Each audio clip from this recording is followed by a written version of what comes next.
The other game that we have to move on to is New Zealand versus Italy. Yeah, how did this happen? Might start with you, Huw. Like, where did this performance or lack thereof from Italy come from? It was a big shock. It was a big shock, and people were getting quite excited ahead of the game, saying, "Oh, could Italy beat the All Blacks? Could it beat the All Blacks?" And I think that was a bit silly.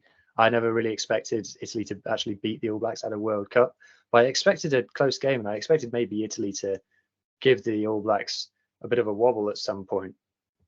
But from the Italy point of view, I felt quite annoyed about it, and I'll tell you why. I've been sat here on this podcast and another podcast saying tier two nations, all they need is more rugby. All they need to do is play the top teams more. Italy have been playing in the Six Nations for 23 seasons now, and they just had 96 put on them in a World Cup.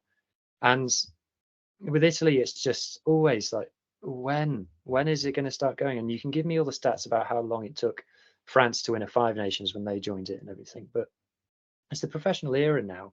Benetton have been doing really, really well in the URC, and they've made a very deliberate development decision with Zebra to support that. And I'm not upset with Italy for losing the game, but you got to be upset with the performance. And I didn't get to watch the whole thing live, but watching back the highlights, it was just a team absolutely, completely quitting on a rugby pitch, and it's pretty unacceptable, really. And like I say, when I'm out here backing tier two teams, if you're a tier one team and you're not turning up like that and you're getting 96 put on you, just for context, 14-man Namibia had 96 put on them by France, and Namibia had their second team out. Tonga had 102 put on them last year, or the year before, but that was basically a semi-professional, not even fully professional Tonga team. So that's the level of how bad this performance was, and I'm just shocked and frustrated because it's not just them. It makes rugby look bad, that kind of performance. I don't know, Jade, am I being too harsh? And from an All Blacks No, point you're of not. view, You're not. You're yeah, not. And no, there was never. From you could ask any All Black supporter waking up on Friday, they were nervous. They were nervous with a lot of media build up to it. Could this be the day? Could it be the day that Italy beat New Zealand? Because everything was there for them. They weren't playing badly. They were doing okay. It was a new Italy team with Kieran Crowley, who most people thought wouldn't be surprised if he was a part of Razor Robertson's setup next year in the All Blacks coaching staff. Most right, people thought that, if he got the gig, he deserved it because what he did with Canada and then he came on to Italy. He's very highly rated in New Zealand. I mean, there was big calls for him to take over at the Blues with Liam McDonald leaving as well. So he's a highly rated coach.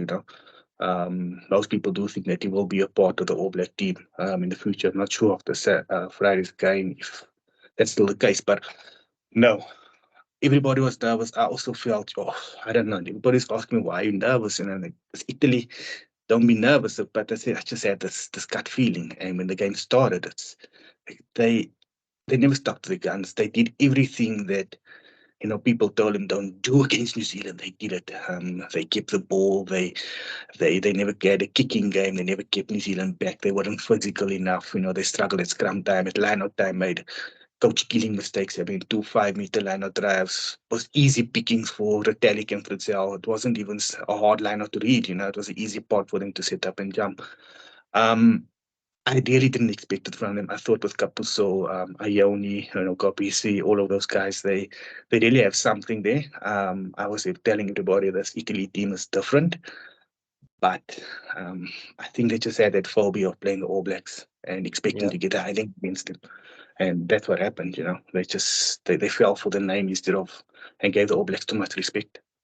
Yeah, I think the All Blacks still have that for some teams. I think Wales are one of those teams where Yeah. you walk onto the pitch and you go, we always lose to these, so we're going to lose this. I think some teams have that with England as well, despite where England are. Some teams turn up at Twickenham and go, we're not going to win this. So it was so disappointing for me. So disappointing. Yeah.